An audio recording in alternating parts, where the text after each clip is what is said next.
Hi guys, Lori here. I'm here today to review Dare You To by Katie McGarry. This is the second book in the Pushing the Limit series, and this book follows Beth and Ryan. Now, Beth we met in Pushing the Limits, and she is Noah's foster sister, and Ryan is a new character. I love this book. I gave it 5 stars. I really loved Katie McGarry as an author. I loved the other book I read by her, Pushing the Limits, and I also read her novella, Crossing the Line. If you haven't read those, I highly recommend it. But this book is really interesting because it takes a trope or good girl and bad boy and kind of turns it because it's a bad girl and a good boy. But they're not just that. And I think that that's what Katie McGarry is so good at doing. She really makes complex characters in complex relationships, and it's really I want to see where it goes. I want to see where it goes. So I'm so compelled to read these books. It's not even funny. I read this book in about 2 days, 3 days maybe, but I just wanted to know what happened. I wanted to know. I could not wait to find out what happened. And I know someone complained about this. One of the booktubers I follow, but I really like the slow burn in the romance department. I thought that was really interesting because I think that when you have characters that are so different, how these characters are, I think it takes a little while to get the relationship hot and heavy, and I kind of like that.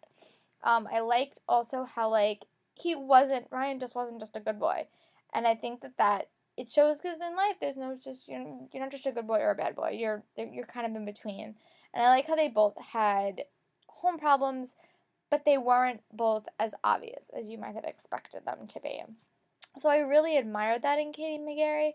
But I also like how this book really deals with the foster system in a really, really I think it's a realistic way. And it's so interesting to get to know Beth now.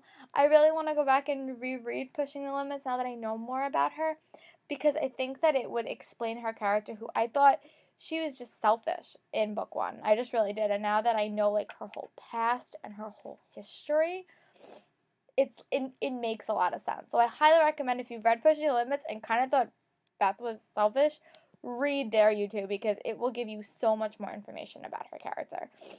And these books is really opposites attract, but in the best way possible. And that's why I like Katie McGarry. I think she puts characters together that you never would have thought.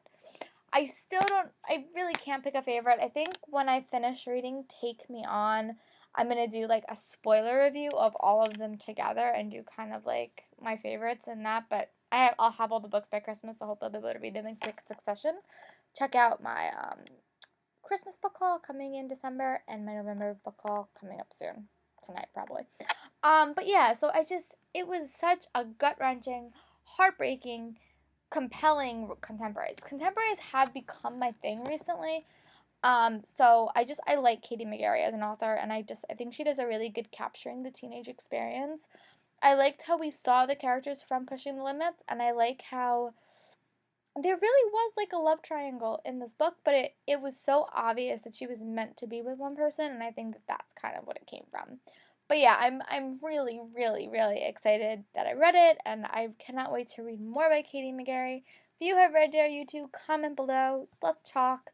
Go on my Twitter. Go on my Goodreads. I hope you guys are having a great day, and happy reading, everybody.